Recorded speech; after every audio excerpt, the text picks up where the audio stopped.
প্রিয় দেশবাসী সবাইকে আসসালামু আলাইকুম। সবাই কেমন আছেন?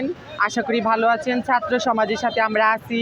আমাদের চোখে পড়তেছে ছাত্র সমাজ অনেক ভালো কাজ করতেছে, দেশকে উন্নত দিকে নিয়ে যাইতেছে। আমরা সারা জীবন, আমরা তৃতীয় লিঙ্গের জনগোষ্ঠী, আমরা ছাত্র সমাজের সাথে আসছি, সারা জীবনই আমরা থাকবো। ওদের যা যা সহযোগিতা করার লাগে আমরা যেমনই পারি আমরা সহযোগিতা করব। বুঝতে পারছেন আপনারা? আমরা সব তৃতীয় লিঙ্গের লোকেরা ছাত্র দলের সাথে আমরা আছি, ছাত্র সমাজের সাথে আমরা আছি এবং সারা জীবন থাকবো।